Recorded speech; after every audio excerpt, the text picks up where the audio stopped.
কাজ শেষ হওয়ার আগেই অনিয়ম দুর্নীতির অভিযোগ উঠেছে পাবনার বেড়া উপজেলা সদর থেকে নাকালিয়া সড়কে নির্মাণের। স্থানীয়দের অভিযোগ, প্রকল্পের নকশা ও নির্ধারিত নিয়ম মেনে কাজ হচ্ছে না, ব্যবহার করা হচ্ছে নিম্নমানের উপকরণ। যদিও সংস্কারের আশ্বাস দিয়েছেন সংশ্লিষ্ট কর্মকর্তা। পাবনার বেড়া সংবাদদাতার তথ্যচিত্রে জানাচ্ছেন নাদিরা সুলতানা।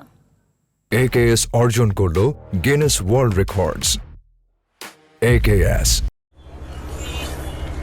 প্রায় ৯.৫ কোটি টাকা ব্যয়ে পাবনার বেড়া উপজেলার সদর থেকে নাকালিয়া পর্যন্ত জিসিএস সড়ক প্রশস্তকরণের কাজ চলছে। নকশা অনুযায়ী ১৮ ফুট থেকে সড়কটি ২৪ ফুট প্রশস্ত করার কথা। এজন্য ধাপে ধাপে মাটি ফেলে রোলার দিয়ে ভিত্তি শক্ত করার নিয়ম রয়েছে।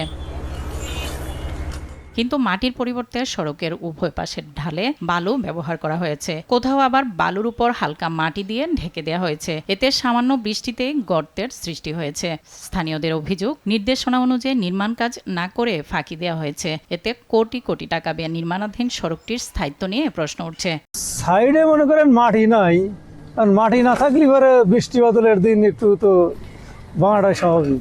প্রথমে দিছিল বালু, মনে করছিল দাবা চাপাতে হারিয়ে যাবো, বালি মাটি জানি পাইছে ওখান থেকে ঢসকে গেছে। তবে যেভাবে রাস্তার ঢালু দেওয়ার কথা ছিল ওভাবে কাজ করে নাই। তো যারা কাজ দিছে তাদের উচিত ছিল যে রোডের কাজটা যারা করতেছে তাদের প্রতিনিধি করা, যে দেখা যে কাজটা ঠিক মতো করতেছে কিনা। এদিকে কাজের ত্রুটির বিষয়টি স্বীকার করে সংস্কারের কথা জানান এই উপজেলা প্রকৌশলী। মাটি পাওয়া মুশকিল হয় বিধায় আমরা এখানে হিউজ মাটি ধরা ছিল, আমরা মাটি ধরার চেষ্টা করেছি এবং উপরে মাটি একটা কুশনিং দিয়েছি এবং বাকি যে কাজটুকু হচ্ছে আমরা মাটি দিয়ে করব। যে ত্রুটিগুলো আছে এগুলো থাকলে এগুলি ঠিক করা হবে। স্থানীয়দের দাবি শুধু আশ্বাস নয়, সরকারি অর্থের সঠিক ব্যবহার নিশ্চিত করে মানসম্মতভাবে সড়কটির নির্মাণ কাজ শেষ করতে হবে। নাদিরা সুলতানা, RTV।